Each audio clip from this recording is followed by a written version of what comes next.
चारों ओर गहरा अंधेरा था। हवेली की दीवारों पर बने चित्र अब तेजी से घूम रहे थे, जैसे कोई अनदेखी शक्ति जाग रही हो।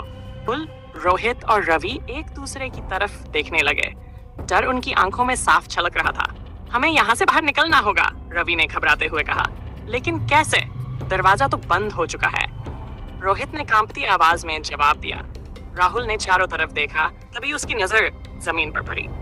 वहां एक अजीब सा चिन्ह बना हुआ था जो हल्की हल्की लाल रोशनी से चमक रहा था। शायद यही इस श्राप से बचने का तरीका हो, राहुल ने कहा और धीरे धीरे उस चिन्ह की ओर बढ़ा।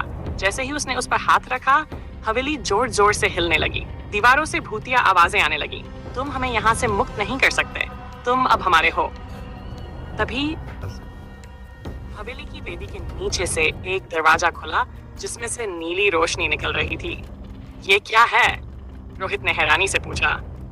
शायद ये आखिरी रास्ता है, रवि ने कहा और तीनों ने बिना सोचे उस दरवाजे में छलांग लगा दी। जैसे ही वे अंदर गए, उन्हें एक बड़ी गुफा दिखाई दी। वहां चारों ओर अनगिनत कंकाल पड़े थे, लेकिन सबसे अजीब बात यह थी कि गुफा के बीच एक लड़की की आत्मा खड़ी थी। वही रहस्यमयी औरत। कौन हो तुम? राहुल ने हिम्मत जुटाकर पूछा। मैं वो आत्मा हूँ जिसे इस हवेली में कैद कर दिया गया था।